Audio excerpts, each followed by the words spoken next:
Hello everyone, for this video, nandito kami sa Zarza Safari and Normandy. Ito ang ikapangalawang visit namin dito. Bumalik kami dito sa zoo na ito kasi sa lahat ng zoo na nabisit namin dito sa Normandy, ito ang pinakamalaki. So habang nag-iikot kami dito sa Zarza Safari, mag-storytelling tayo ngayon.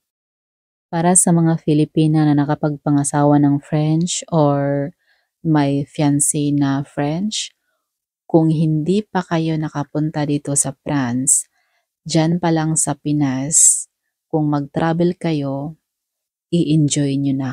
Sulitin nyo na ang araw sa pag-travel ninyo. Alam nyo ba kung bakit? Pagdating nyo dito sa France, iba na ang buhay nyo dito. Lalo na kapag mayroon kayong trabaho.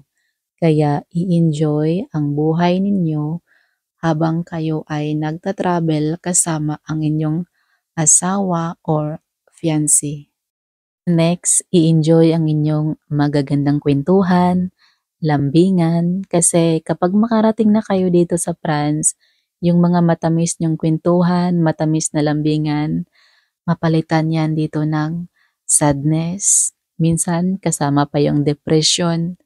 Hindi ko kayo tinatakot, pero darating talaga tayo sa point na aabutan tayo ng depression dito, lalo na sa paghahanap ng trabaho. Next, huwag kayong mag-expect na kapag makarating na kayo dito sa France ay magta-travel na naman kayo ulit. No. Pero magdepende pa rin sa sitwasyon. Let me explain. Para ito sa mga hindi pa nakakaalam, no? Pakinggan nyo ang aking video. Kapag ang isang foreigner ay galing sa bakasyon, then kapag makauwi na yan sa bansa nila, magpahinga na lang yan konti, and then sa susunod na araw, babalik na sa trabaho. And then, maghihintay na naman sila ulit kung kailan ang kanilang next bakasyon. I-explain ko sa inyo konti. Based ito sa experience ng aking asawa sa kanyang pagtatrabaho. Sa loob ng isang taon, ang kanyang bakasyon ay 5 linggo. 2 linggo sa winter and 3 linggo sa summer.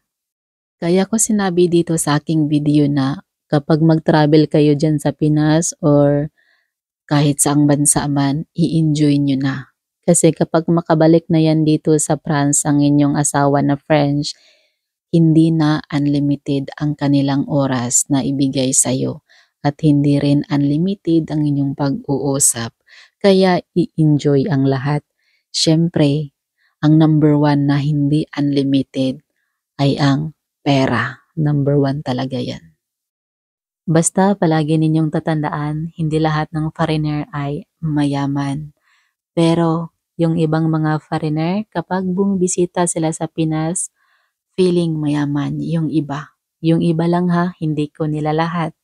Kasi yung pera nila dito ay napakalaki ang value dyan sa Pinas.